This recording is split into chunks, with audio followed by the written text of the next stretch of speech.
बिस्मिल्लाहिर्रहमानिर्रहीम। अस्सलाम वालेकुम। इस्लामाबाद हाई कोर्ट के चीफ जस्टिस अतर मिर्ज़ा साहब ने जस्टिस रिटायर्ड अजमत सईद शेख साहब की जो तकर्री है, जो कमीशन बनाया गया है ब्रॉडशीट की तहकीकात के लिए, उनकी तकर्री को जो चैलेंज किया गया था, उस दरख्वास्त को नाकाबिल समात करार देते हुए खारिज कर दिया है, मुस्तरद कर दिया है। मैं उस दरख्वास्त के ऊपर जो फैसला आया है उसका मुकम्मल मतन आपके सामने रखता हूँ। ये बहुत इंपॉर्टेंट मामला था।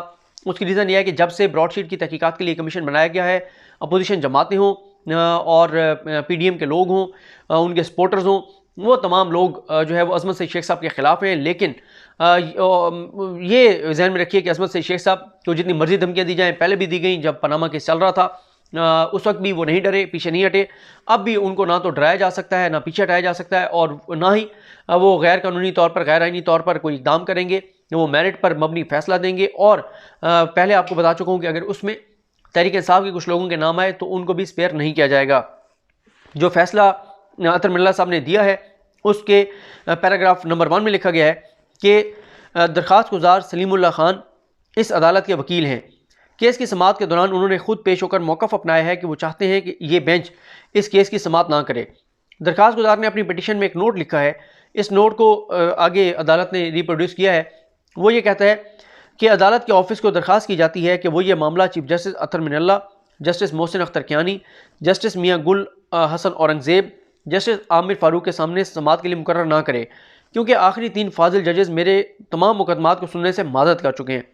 ये सदा भी की जाती है कि ये मामला जस्टिस लुबना, जस्टिस कंपरानी और जस्टिस जंदरान के सामने भी समाअत के लिए मुकर्रर ना किया जाए।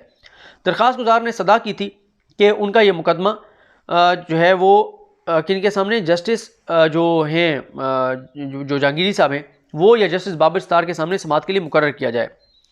पैराग्राफ नंबर 2, अतर मिर्ज़ा साहब लिखते हैं कि दरख्वास्त गुजार ने अपने ज़ाती मुकदमात में दीगर जजेस पर भी एतराज़ात उठाए हैं। अब उन्होंने सदा की है कि उनके मुकदमात इस अदालत के इन 2 फाजिल जजेस में से किसी एक के सामने समाअत के लिए मुकर्रर किए जाएँ, जिनका तकर्रुर हाल ही में हुआ है। और हाल ही में जहांगीरी साहब को जज बनाया गया है और बाबर स्तार साहब को जज बनाया गया है। तो ये चाहते थे कि ये 2 जज, इन 2 में से किसी एक के सामने मेरा केस लगाया जाए। बाकी जो इस्लामाबाद हाई कोर्ट के जितने भी जजेस हैं, 7 जजेस हैं मेरे ख्याल, बाकी उनके सामने ये केस ना लगाया जाए। उसके बाद अतर मिर्ज़ा साहब ने लिखा है कि दरख्वास्त गुजार वकील के कंडक्ट और दीगर बेंचेस पर एतराज़ात के बारे में इस अदालत ने 24 अक्टूबर 2020 को अपील नंबर 409 में सुनाए गए फैसले में लिखा है। इस केस का टाइटल वफाक बनाम सलीमुल्लाह खान है। इसके कंडक्ट के बारे में उन्होंने कहा है कि लिखा हुआ है, जिस फैसले का हवाला दे रहे हैं अतर मिर्ज़ा साहब, उन्होंने लिखा है कि ना तो कोई दरख्वास्त गुजार और ना ही कोई वकील इस हक़ का दावा कर सकता है कि उसकी पसंद के बेंच के सामने केस समाअत के लिए मुकर्रर किया जाए। किसी मुनासिब वजह या जवाज़ के बगैर ऐसा करना इंसाफ के तकाज़ों के ख़िलाफ़ होगा। पैराग्राफ नंबर 4, उन्होंने लिखा है कि इस मुकदमे में दरख्वास्त गुजार सलीमुल्लाह खान ने जस्टिस रिटायर्ड अजमत सईद शेख की बतौर चेयरमैन ब्रॉडशीट कमीशन तकरीर को चैलेंज किया है। यह कमीशन वफाकी हुकूमत ने कमीशन ऑफ इंक्वायरी एक्ट 2017 के तहत तश्कील दिया है।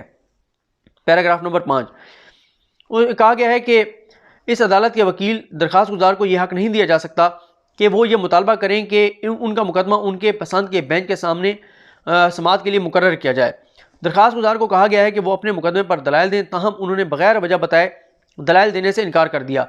इस हवाले से फ़याज़ महमूद साहब ने उस समाअत का मुकम्मल अहवाल बताया है कि ये जो दरख्वास्त गुजार था, इसने कहा कि मैं आपके सामने दलाइल नहीं दूंगा, मेरा केस जो लिखा हुआ भी है कि मेरा केस आप ना सुने और मेरा केस ट्रांसफ़र किया जाए बाबर स्तार साहब या जहांगीरी साहब के पास।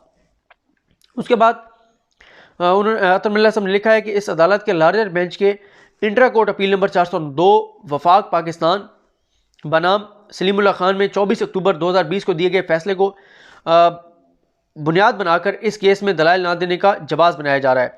उन्होंने कहा है कि Pakistan legal practitioners and bar councils rules 1973 का रूल 166 वाज़े करता है कि वकला की ये ड्यूटी है कि जब किसी मामले में तलब किया जाए तो वो अदालत में पेश हों।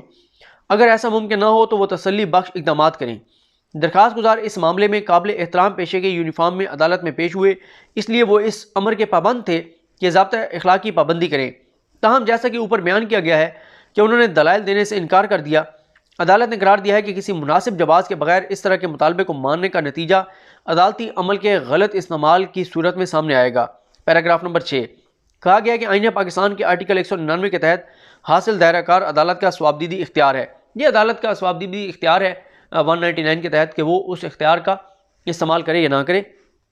तो कहा गया है कि दरख्वास्त गुजार का कंडक्ट भी मुनासिब नहीं है और ना ही उसे यह हक दिया जा सकता है कि वो ये इसरार करे कि बगैर किसी मुनासिब जवाज़ के इसका मुकदमा मखसूस बेंचेस के सामने समाअत के लिए मुकर्रर किया जाए।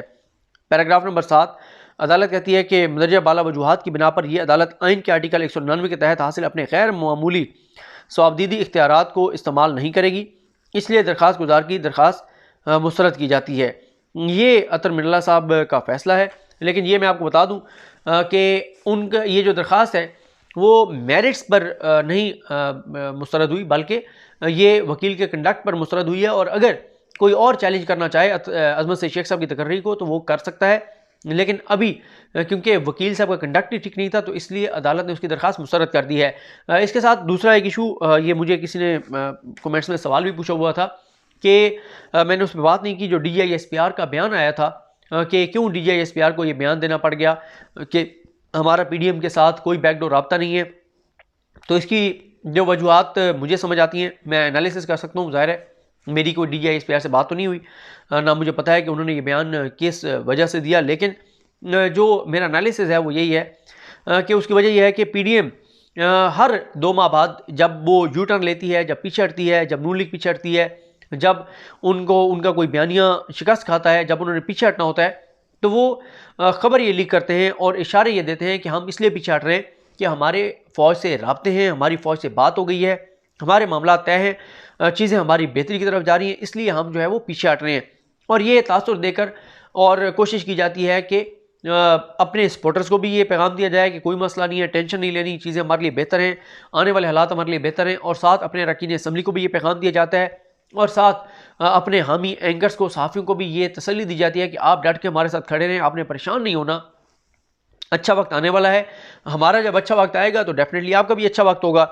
तो इसलिए ये तासुर दिया जाता है। और ज़ाहिर है फ़ौज के पास इतलात तो होती हैं, उनके पास रिपोर्ट्स भी जाती होंगी कि PDM के कुछ लोग ये तासुर देते फिर रहे हैं कि PDM के मामला तय हैं, चीज़ें तय हो गई हैं, ये होगा, वो होगा, इस तरह होगा, उस तरह होगा।